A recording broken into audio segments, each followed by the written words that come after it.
Hello, ഞാനിപ്പോൾ ഈ video ഇടുന്നത് കുറേ ദിവസങ്ങളായിട്ട് വാട്സപ്പിലും ഫേസ്ബുക്കിലൊക്കെ ഇങ്ങനെ നിറഞ്ഞാടിക്കൊണ്ടിരിക്കുന്ന അത്ഭുതകരമായ ഒരു ശാസ്ത്രീയ കണ്ടെത്തലും അതിനെ തുടർന്നുള്ള മുന്നറിയിപ്പുകളാണ്. ചില വാർത്താ ചാനലുകളും ഇത് ഏറ്റെടുത്ത് ഇങ്ങനെ തകർത്തുകൊണ്ടിരിക്കുകയാണ്.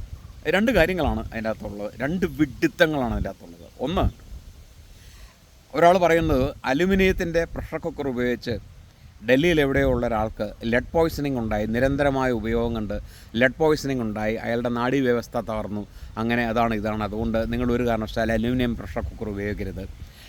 അയാൾക്ക് ഉണ്ടായ അസുഖങ്ങളെക്കുറിച്ചുള്ള ആ ഒരു ഡയഗ്നോസിസിന് വേണ്ടി ചെന്നപ്പോൾ ഡോക്ടർമാരെ എല്ലാ വഴികളും പരാജയപ്പെട്ട് കഴിയുമ്പോൾ അവസാനം അയാളോട് ചോദിച്ചു, നിങ്ങളുടെ വീട്ടിൽ കുക്ക് ചെയ്ത പാത്രങ്ങൾ ഏതൊക്കെയാണ്? അപ്പോൾ അയാൾ പറഞ്ഞ അലുമിനിയത്തിൻ്റെ പ്രഷർ കുക്കറാണ്. അതാണ് കാര്യം. അലുമിനിയത്തിൻ്റെ പ്രഷർ കുക്കറിൽ നിന്ന് ഭക്ഷണത്തിലേക്ക് ലീച്ച് ഔട്ട് ചെയ്ത ലെഡാണ് നിങ്ങളുടെ ഈ എല്ലാ പ്രശ്നങ്ങൾക്കും കാരണം എന്നവർ കണ്ടെത്തി. അതുകൊണ്ട് ഇനി അലുമിനിയം പ്രഷർ കുക്കറുകളെല്ലാം വലിച്ചെറിഞ്ഞ് വള്ളക്കളഞ്ഞോളൂ. പകരം വേറെ എന്തൊക്കെയോ, അത് ഏത് കമ്പനിയാണത് സ്പോൺസർ ചെയ്യുന്നത് എനിക്കറിയില്ല, ആ കമ്പനിയുടെ പ്രഷർ കുക്കർ വാങ്ങിക്കാനായിരിക്കും മേ ബി. എനിവേ, അതിപ്പോൾ വൈറലായിട്ട് പടർന്നുകൊണ്ടിരിക്കുകയാണ്. മനുഷ്യരെല്ലാവരും അലുമിനിയം പ്രഷർ കുക്കറുകൾ വലിച്ചെറിഞ്ഞുകൊണ്ടിരിക്കുകയാണ്. അടുത്തതെന്ന് പറയുന്നത് വേറൊരു വലിയ ശാസ്ത്രീയ കണ്ടെത്തലാണ്. അതായത് നമ്മളെല്ലാം വീട്ടിൽ കുക്കിംഗ് ഗ്യാസ് ഉപയോഗിച്ച് തുടങ്ങിയിട്ട് ദശകങ്ങളായി. ഈ കുക്കിംഗ് ഗ്യാസ് ഉപയോഗിച്ച വീട്ടിൽ ഗ്യാസ് കത്തുമ്പോൾ ബെൻസീൻ വാതകം ഉണ്ടാവുമെന്നും ഈ ബെൻസീൻ വീടാകെ പടരുമെന്നും ബെൻസീൻ ഒരു എസ്റ്റാബ്ലിഷ്ഡ് കാർസിനോജനിക് കോമ്പൗണ്ട് ആയതുകൊണ്ട്, അതായത് ഒരു ആരോമാറ്റിക് പോളിസൈക്ലിക് ഹൈഡ്രോ കാർബണാണ്, അത് ക്യാൻസർ ഉണ്ടാക്കുമെന്ന് തെളിഞ്ഞിട്ടുണ്ട്. അപ്പോൾ അങ്ങനെ എസ്റ്റാബ്ലിഷ്ഡ് ഒരു കാർസിനോജൻ ആയതുകൊണ്ട് ഗ്യാസ് അടുപ്പ് ഉപയോഗിക്കുന്നത് അതീവ മാരകമാണ്. അതുകൊണ്ട് ഗ്യാസ് അടുപ്പിനെക്കുറിച്ച് നിങ്ങൾ റീതിങ്ക് ചെയ്യേണ്ടി വരും. അതിന് ശാസ്ത്രീയമായ കണ്ടെത്തലും അതും ഇതൊക്കെ ഇങ്ങനെ എല്ലാവരും സപ്പോർട്ടീവായിട്ടുള്ള ലിങ്കുകളൊക്കെ കൊടുത്തിട്ടുണ്ട്. പക്ഷേ ഇത് രണ്ടും വെറും വിഡ്ഢിത്തരമാണെന്ന് എനിക്ക് പറയാതിരിക്കാൻ വയ്യ. ഞാനൊരു 10-31 കൊല്ലം കെമിസ്ട്രി പഠിപ്പിച്ച ഒരു പ്രൊഫസറാണ്.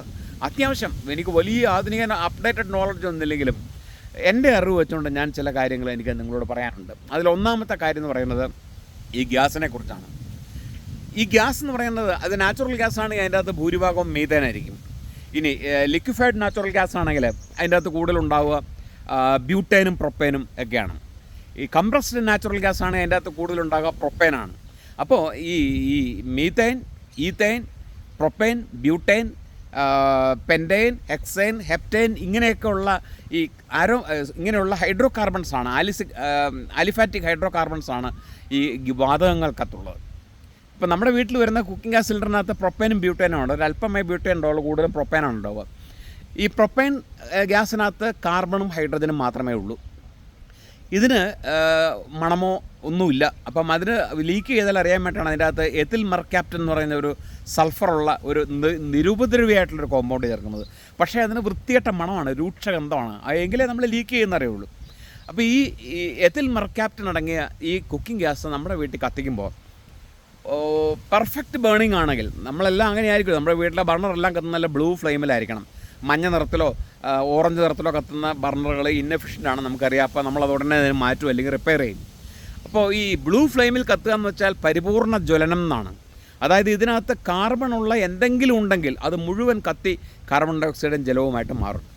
അപ്പോൾ ഇതിനകത്തുള്ള ഈ വാതകങ്ങൾ, പ്രൊപ്പൈൻ ബ്യൂട്ടൻ വാതകങ്ങൾ, അതിനകത്ത് മറ്റെന്തെങ്കിലും നാച്ചുറലായിട്ടുള്ള കാർബൺ ഘടകമുള്ള വാതകങ്ങളുണ്ടെങ്കിൽ അത്, പിന്നെ നമ്മൾ അഡീഷണലായിട്ട് മണത്തിന് ചേർക്കുന്ന ഈ എത്തിൽ മെർക്യാപ്റ്റൻ, ഇതെല്ലാം പരിപൂർണമായിട്ട് ജ്വലിച്ച് കാർബൺ ഡൈ ഓക്സൈഡും വാട്ടറുമായിട്ട് മാറിപ്പോകും.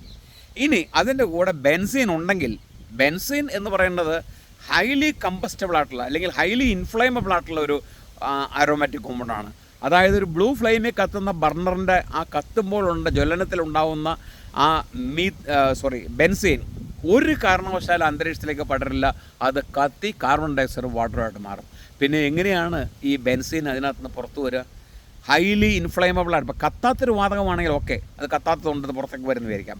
കത്തുന്നൊരു വാതകം, കത്തുന്ന ഒരു വളരെ വളരെ ജ്വലന സാധ്യതയുള്ളൊരു വാതകം ബ്ലൂ ഫ്ലെയിമിൽ കത്തുന്ന ഒരു ബർണറിൽ നിന്ന് കത്താതെ എസ്കേപ്പ് ചെയ്ത് മുഴുവൻ പടരും എന്ന് കണ്ടെത്തിയ ആ വിദ്വാൻ്റെ മുമ്പിൽ സാഷ്ടാംഗം പ്രണമിക്കുക എന്നുള്ളതല്ല നിവൃത്തിയില്ല.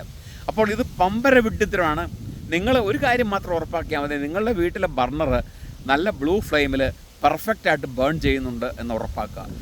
അല്ലെങ്കിൽ നിങ്ങൾക്ക് ഇന്ധനനഷ്ടം ഉണ്ടാവും, പിന്നെ ഭാഗിക ജ്വലനത്തിലെ കാർബൺ മോണോക്സൈഡ് ഗ്യാസ് ഉണ്ടാവും. ഒരു കാര്യം ആലോചിക്കുക, പണ്ട് നമ്മളൊക്കെ വിറകടുപ്പാണ് ഉപയോഗിച്ചുകൊണ്ടിരുന്നത്. വീട്ടിലെ പഴയ കാലത്തെ അടുക്കളയിൽ വീടിനകത്ത് വിറകടുപ്പ് കത്തിക്കുമ്പോൾ അതിനകത്ത് ഒരിക്കലും പൂർണ്ണമായ ജ്വലനം നടക്കില്ല. വിറകടുപ്പ് കത്തുന്നത് എപ്പോഴും മഞ്ഞ നിറത്തിലോ ഓറഞ്ച് നിറത്തിലോ പുകയോട് കൂടിയ ഒരു ജ്വലനമാണ് ഉണ്ടാവുക. അതിനകത്തുനിന്ന് പുറത്തു വരുന്ന ഹൈഡ്രോ കാർബണുകൾ, അതിൻ്റെ അകത്തുനിന്ന് പുറത്തു വരുന്ന അരോമാറ്റിക് കോമ്പൗണ്ട്സുകളുടെ എണ്ണം നമുക്ക് ചിന്തിക്കാൻ പോലും പറ്റാത്തത്രയാണ്. അതുണ്ടാക്കുന്നതിൻ്റെ ഒരു ലക്ഷത്തിലൊന്ന് പോലും അപകടം ഈ കുക്കിംഗ് ഗ്യാസ് ഉപയോഗിച്ച് പൂർണ്ണമായി കത്തുന്ന ഒരു ഗ്യാസ് ബർണറിൽ ഉണ്ടാവില്ല. അപ്പോൾ നന്നായി കത്തുന്ന ഒരു ബർണറിൽ കൂടി ബെൻസീൻ കടന്നു വരും, അത് മുറിക്കാതെ വ്യാപിക്കും, നിങ്ങൾ ക്യാൻസർ ഉണ്ടാക്കുമെന്ന് പറയുന്ന ആ വിഡ്ഢി മഹാൻ ഒരു നോബൽ സമ്മാനം കൊടുക്കണം. ഓക്കെ, ഈ പൊട്ടന്മാർക്കുള്ള നോബൽ സമ്മാനം കൊടുക്കണം. ഓക്കെ, അതവിടെ നിൽക്കട്ടെ. അടുത്തത് അലുമിനിയം പ്രഷർ കുക്കറാണ്. അലുമിനിയം എന്ന് പറയുന്ന മെറ്റൽ ഉണ്ടാക്കിയെടുക്കുന്നത് ഇലക്ട്രോളിറ്റിക് പ്രോസസ്സ് വഴിയാണ്. മറ്റുള്ള മെറ്റലുകൾ ഉണ്ടാക്കുന്ന പോലെയല്ല, ഇലക്ട്രോളിസിസ് വഴിയാണ്. അതായത് ഇലക്ട്രോ ഡിപ്പോസിഷനാണ്. ഇലക്ട്രോളിറ്റിക് ഡിപ്പോസിഷൻ ഉള്ളതുകൊണ്ട് അലുമിനിയം എന്ന് പറയുന്നത് 99.99% പ്യൂരിറ്റിയിൽ ഉണ്ടാക്കിയെടുക്കാവുന്ന ഒരു മെറ്റലാണ് അലുമിനിയം. അപ്പോൾ ഈ അലുമിനിയം, ലെഡ് അലുമിനിയത്തിനകത്ത് ഒരു കാരണവശാലും ഉണ്ടാവില്ല. ലെഡ് ചേർത്തുണ്ടാക്കുന്ന അലുമിനിയം പണ്ട് കാലങ്ങളിൽ ഉണ്ടായിരുന്നു. അത് മെഷീൻ പ്രൊഡക്ട്സിന് വേണ്ടിയിട്ടാണ്, അല്ലാതെ നമ്മുടെ വീട്ടിലെ ഭക്ഷ്യവസ്തുക്കൾക്ക് ഭക്ഷണാവശ്യത്തിന് ഉപയോഗിക്കേണ്ട പാത്രങ്ങളിൽ ഒരിക്കലും ലെഡ് ആഡ് ചെയ്യില്ല. അലുമിനിയത്തിനകത്ത് ഉണ്ടാകാൻ സാധ്യതയുള്ളത് മാംഗനീസും മഗ്നീഷ്യവും ഒരല്പം സിലിക്കോൺ മാത്രമേ ഉള്ളൂ. ഇതൊന്നും മാരകമായിട്ടുള്ള എലമെൻറ്റ്സ് അല്ല. അപ്പോൾ ഒരു 10-30 ഇപ്പോൾ അന്ന അലുമിനിയം 1968 കണ്ടാണ് അന്ന അലുമിനിയം തുടങ്ങിയത്. അന്ന അലുമിനിയത്തിൻ്റെ പരസ്യം തന്നെ ഓർക്കുന്നുണ്ടായിരുന്നത് ശുദ്ധമായ അലുമിനിയം. ശരിയാണ്, 99.99% ശുദ്ധമായിട്ടൊരു അലുമിനിയാണ്. അതിനകത്ത് ലെഡ് എന്ന് പറയുന്ന സാധനം ഇല്ലേ ഇല്ല. അതുപോലെ തന്നെ നല്ല അലുമിനിയം കമ്പനികളുടെ ഒരു കുക്കിംഗ് വെസലിൻ്റെ അതൊരു 1968-70 കാലഘട്ടം മുതലുള്ള വർഷം അത്രയും ആലോചിച്ച് നോക്കുക. അന്ന് മുതൽ നമ്മുടെ നാട്ടിലെ അലുമിനിയത്തിനകത്ത്, നല്ല ക്വാളിറ്റിയുള്ള അലുമിനിയത്തിനകത്ത്, പ്രഷർ കുക്കറായാലും കടായി ആയാലും അലുമിനിയം കലമായാലും അതിനകത്ത് ലെഡ് എന്ന് പറയുന്ന സാധനം ഇല്ലേ ഇല്ല. പിന്നെ എങ്ങനെയാണ് ഈ പ്രഷർ കുക്കറിനകത്ത്, ഇയാളുടെ ഈ പ്രഷർ കുക്കറിനകത്ത് ലെഡ് വന്നത് എനിക്കറിയില്ല. ഇനി അയാൾക്ക് പ്രഷർ കുക്കറിൽ നിന്ന് കഴിച്ച ലെഡ് അടങ്ങിയ പ്രഷർ കുക്കറിൽ നിന്ന് കഴിച്ച ഭക്ഷണം കൊണ്ടാണ് ഈ പ്രശ്നം ഉണ്ടെങ്കിൽ അയാളുടെ വീട്ടിലെ ഈ പ്രഷർ കുക്കർ കുക്ക് ചെയ്ത സാധനം മുഴുവൻ ഇയാൾ തന്നെ അടിക്കുകയായിരുന്നു. വീട്ടിൽ വേറെ ആരും കഴിച്ചിട്ടില്ല. അപ്പോൾ വീട്ടിൽ വേറെ ആർക്കും പ്രശ്നമില്ലേ? അയാൾക്ക് അച്ഛനുണ്ടാവും, അമ്മയുണ്ടാവും, ഭാര്യ ഉണ്ടാവും, ഏകദേശം സമപ്രായമുള്ള ഭാര്യ ഉണ്ടാവും, മക്കൾ, ഇവർക്കൊന്നും ഈ ലെഡ് പോയിസൺ. അപ്പോൾ ഇതിൻ്റെ അകത്ത് ഇയാൾക്ക് വേണ്ടി മാത്രം ഭാര്യയെ കുക്ക്, അങ്ങനെയാണെങ്കിൽ അതിൻ്റെ അകത്ത് വേറെന്തോ ദുരൂഹതയുണ്ട്. കാരണം ഇത് ഇമ്പോസിബിൾ എന്ന് മാത്രമേ പറയാൻ പറ്റുള്ളൂ. ഇമ്പോസിബിൾ എന്ന് മാത്രമേ പറയാൻ പറ്റുള്ളൂ. അലുമിനിയം യൂട്ടൻസിൽസ് ഞാൻ എൻ്റെ വീട്ടിൽ നിന്ന് ഒഴിവാക്കിയിട്ട് കുറേ വർഷങ്ങളായി. അതിനൊരു കാരണമുണ്ട്. അതിൻ്റെ കാരണം എന്ന് പറയുന്നത് അലുമിനിയത്തിന് ഒത്തിരി ഗുണകരമായ ക്വാളിറ്റീസ് ഉണ്ടെങ്കിലും ദോഷകരമായ ചില വശങ്ങളുണ്ട്. കാരണം അലുമിനിയം ഒരു അംഫോട്ടറിക് മെറ്റലാണ്. അലുമിനിയം, സിങ്ക്, ടിന്ന്, ഈ മൂന്നും ഈ അംഫോട്ടറിക് നേച്ചറുണ്ട്. അംഫോട്ടറിക് നേച്ചർ പറഞ്ഞാൽ അത് ആസിഡായിട്ടും റിയാക്ട് ചെയ്യും, ആൽക്കലിയായിട്ടും റിയാക്ട് ചെയ്യും. അപ്പോൾ നമ്മുടെ അലുമിനിയം വെസലിനകത്ത് നമ്മൾ മോര്, തൈര് ഉള്ള സംഗതികൾ കുക്ക് ചെയ്യുകയാണെങ്കിൽ അതിനകത്തുള്ള ലാക്റ്റിക് ആസിഡ് അലുമിനിയമായിട്ട് റിയാക്ട് ചെയ്തിട്ട് അലുമിനിയം ലാക്ടേറ്റ് ഉണ്ടാകും. അതുപോലെ പുളി, വാളംപുളിയാണെങ്കിൽ അലുമിനിയം ടാർട്രേറ്റ് ഉണ്ടാകും. അതുപോലെ തന്നെ എന്ത് ആസിഡ്, ഇപ്പോൾ നാരങ്ങയാണെങ്കിൽ അലുമിനിയം സിട്രേറ്റ് ഉണ്ടാകും. അപ്പോൾ പുളിയുള്ള എന്ത് വസ്തുക്കൾ അലുമിനിയത്തിനകത്ത് കുക്ക് ചെയ്താലും ഈ പ്രഷർ കുക്കറിൻ്റെ അകത്ത് അല്ലെങ്കിൽ പാത്രത്തിനകത്തുള്ള അലുമിനിയം കറസ്പോണ്ടിങ് സോൾട്ടായിട്ട് നമ്മുടെ ഫുഡിനകത്ത് വന്ന് ചേരാം. തിരിച്ച് നമ്മൾ ആൽക്കലൈനായിട്ടുള്ള ക്ഷാരഗുണമുള്ള വസ്തുക്കൾ ഇതിൻ്റെ അകത്ത് കുക്ക് ചെയ്യുകയാണെങ്കിൽ, ഇപ്പോൾ ഉദാഹരണത്തിന് ഇപ്പോൾ നമ്മൾ സോഡാപ്പൊടി ചേർത്ത് എന്തെങ്കിലും സാധനം കുക്ക് ചെയ്യുകയാണെങ്കിൽ അതിൻ്റെ അകത്ത് സോഡിയം അയോൺസ് ഉണ്ടാവും. അപ്പോൾ സോഡിയം അലൂമിനേറ്റ് ഉണ്ടാവും. അതുപോലെ പൊട്ടാസ്യം അലൂമിനേറ്റ് ഉണ്ടാവും. അപ്പോൾ ക്ഷാരമുള്ള വസ്തുക്കൾ കുക്ക് ചെയ്താലും അമ്ലഗുണമുള്ള വസ്തുക്കൾ കുക്ക് ചെയ്താലും അല്പം ഈ അലുമിനിയം ഈ അംഫോട്ടറിക് നേച്ചർ ഉള്ളതുകൊണ്ട് നമ്മുടെ ഫുഡിനകത്തേക്ക് കലരാം. അത് അലൂമിനിയം ടോക്സിസിറ്റിക്ക് ഇടയാക്കുന്നു. അലൂമിനിയം ടോക്സിസിറ്റിയാണ് ഈ അൽഷൈമേഴ്സ് ഈയിടെയായിട്ട് വളരെ കൂടാൻ കാരണമെന്നൊക്കെ പറഞ്ഞ് കേൾക്കുന്നത് കൊണ്ട് അലുമിനിയം പാത്രങ്ങൾ ഒഴിവാക്കണം നല്ലതാണ്. പക്ഷേ അലുമിനിയം പാത്രത്തിൽ കൂടി ലെഡ് ഒരു കാരണവശാലും കടന്നു വരില്ല എന്നുള്ളതിന് ഞാൻ ഗ്യാരണ്ടി തരാം. പ്രൊവൈഡഡ് നിങ്ങൾ ഈ വഴിയോര കച്ചവടക്കാർ തല ചോന്നുകൊണ്ട് വരുന്ന അലവലാതി അലുമിനിയത്തിന് പകരം നല്ല എസ്റ്റാബ്ലിഷ്ഡ് കമ്പനിയുടെ ബ്രാൻഡഡ് അലുമിനിയം വെസൽസ് മേടിച്ചാൽ നത്തിങ് വിൽ ഹാപ്പൻ എന്നുള്ളതാണ് സത്യം. ഇനി ഇപ്പോഴത്തെ മോഡേൺ പ്രഷർ കുക്കറിനകത്ത്, നല്ല കമ്പനികളുടെ പ്രഷർ കുക്കറിനകത്ത്, നല്ല ക്വാളിറ്റി 99.99 അതിനേക്കാൾ കൂടുതൽ പ്യൂരിറ്റിയുള്ള അലുമിനിയം ഉപയോഗിക്കുന്ന പ്രഷർ കുക്കറിനകത്ത് എവിടെയെങ്കിലും ലെഡ് ഉണ്ടോ? ഉണ്ട്. ഒരു ചെറിയ സ്ഥലത്ത്. നിങ്ങൾക്കറിയാം, പ്രഷർ കുക്കറിനകത്ത് 2 തരത്തിലുള്ള വാൽവുകളുണ്ട്. ഒന്ന് വെയിറ്റ് വാൽവ് എന്ന് പറയുന്ന അതിൻ്റെ പ്രഷർ കൺട്രോൾ വാൽവുണ്ട്. വെയിറ്റ് വാൽവ് അത് നമ്മൾ ഈ ആവി ചീറ്റി പുറത്ത് വരുമ്പോൾ പൊങ്ങുന്ന സാധനം. അതല്ലാതെ അതിൻ്റെ സൈഡിലൊരു സേഫ്റ്റി വാൽവുണ്ട്. ഇങ്ങനെ വട്ടത്തിലൊരു ചെറിയ കറുത്ത പൊട്ട് പോലെ ഒരു സാധനമുണ്ട്. ആ വട്ടത്തിലുള്ളതിനകത്ത് കാണുന്ന കറുത്ത പൊട്ടെന്ന് പറയുന്നത് ഒരു ഫ്യൂസിബിൾ ലെഡ് കോമ്പൗണ്ടാണ്. അതായത് ഒരു പർട്ടിക്കുലർ പ്രഷറും പർട്ടിക്കുലർ ടെമ്പറേച്ചറും വന്നു കഴിഞ്ഞാൽ അത് ഉരുകി താഴെ വീണ് അതിൻ്റെ അകത്തെ പ്രഷർ ബിൽഡപ്പ് ചെയ്തത് പൊട്ടിത്തെറിക്കാതിരിക്കാൻ ഇടയാക്കുന്ന സാധനമാണ്. പക്ഷേ എൻ്റെ 44 കൊല്ലത്തെ പ്രഷർ കുക്കർ ഉപയോഗത്തിനകത്ത് ഞാൻ ഇതുവരെയും എൻ്റെ ആ ഫ്യൂസിബിൾ സേഫ്റ്റി വാൽവ് ഉരുകിപ്പോയ ചരിത്രം ഉണ്ടായിട്ടില്ല. ഇനി അങ്ങനെ വല്ലവരുടെ ഉരുകി പോയിട്ടുണ്ടെങ്കിൽ തന്നെ അത് വളരെ അപൂർവമായിട്ട് സംഭവിക്കുന്നൊരു കാര്യമാണ്. അങ്ങനെ ഉരുകി ഒരു ചെറിയ കഷ്ണം ലെഡ് അടങ്ങിയ സംയുക്ത പാത്രത്തിൽ വീണുകൊണ്ട് അത് ആയുസ്സിൽ ഒരിക്കലോ 2 പ്രാവശ്യം ഉണ്ടായതുകൊണ്ട് ഒരിക്കലും ഒരു ലെഡ് പോയിസണിങ് ഉണ്ടാവില്ല.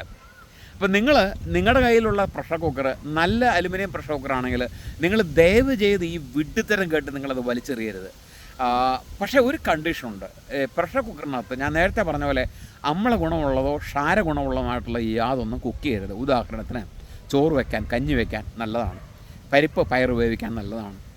അല്ലാതെ നിങ്ങളതിനകത്ത് സാമ്പാർ വയ്ക്കാൻ, പുളി പിഴിഞ്ഞ് സാമ്പാർ വയ്ക്കാനോ അല്ലെങ്കിൽ മോരുകറി വയ്ക്കാനോ അല്ലെങ്കിൽ അതുപോലെ നാരങ്ങ ചേർത്തുള്ള വസ്തുക്കൾ ഉണ്ടാക്കാനോ അല്ലെങ്കിൽ വാളംപുളി ചേർത്ത വസ്തുക്കൾ ഉണ്ടാക്കാനോ നിങ്ങൾ ഉപയോഗിക്കരുത് എന്നൊരു ഉപദേശം മാത്രമേ ഉള്ളൂ. കാരണം അലുമിനിയം ടോക്സിസിറ്റി ഉണ്ടാവും.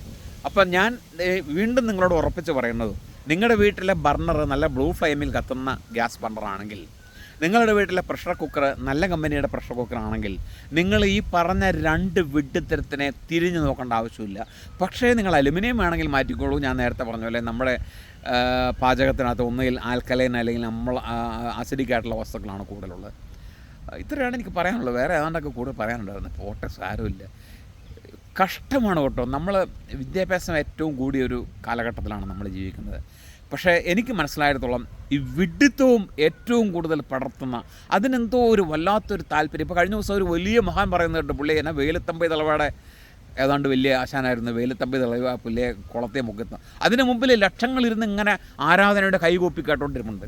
അപ്പോൾ വിദ്യാഭ്യാസമുള്ള വിഡ്ഢിക്കൂട്ടമാണെന്ന് നമ്മുടെ കേരളത്തിലെ മലയാളികൾ എന്ന് പറയുന്നത്. എനിക്ക് പറയുന്നതിൽ വല്ലാത്ത സംഘം. അല്ലെങ്കിൽ ഈ ജാതി, ഈ അശാസ്ത്രീയം എന്നല്ല അബദ്ധജടിലമായിട്ടുള്ള ഈ വിഡ്ഢിത്തര പോസ്റ്റുകൾക്ക് ഒരു കാരണവശാലും അംഗീകാരം കിട്ടില്ല. നിങ്ങളോട് ഞാൻ വളരെ ശാസ്ത്രീയമായ രീതിയിൽ വളരെ നിങ്ങളുടെ ആരോഗ്യത്തെ ബാധിക്കുന്ന ഒരു കാര്യത്തെക്കുറിച്ചൊരു വീഡിയോ ഉണ്ടാക്കിയിട്ടാൽ nobody will care about it. 10-40 പേര് അല്ലെങ്കിൽ 50 പേര് കാണും. പക്ഷേ ഇതുപോലത്തെ ഒരു വിഡ്ഢിത്തം ഞാൻ പറഞ്ഞാൽ നിങ്ങളതിൻ്റെ മുമ്പിൽ ഇങ്ങനെ കുത്തിയിരുന്ന് കേൾക്കും. അതിന് ആയിരങ്ങളായിരിക്കും അതിന് എന്താ പറയുക, ലൈക്ക് ചെയ്യുന്നവരും കമൻറ്റ് ചെയ്യുന്നവരും. നിർഭാഗ്യവശാൽ സങ്കടമാണ് എനിക്ക് തോന്നുന്നത്, സഹതാപമാണ് തോന്നുന്നത്. ഈ വിദ്യാഭ്യാസം എന്ന് പറയുന്നത് ഒരു വെറും വേസ്റ്റായി പോയല്ലോ, കോമൺ സെൻസ് ഇല്ലാത്ത ഒരു അലവലാതി ഇത്തരമായി പോയല്ലോ എന്ന് ഓർത്തൊരു സങ്കടമുണ്ട്. നിർത്തട്ടെ, വേറൊന്നും പറയാനില്ല.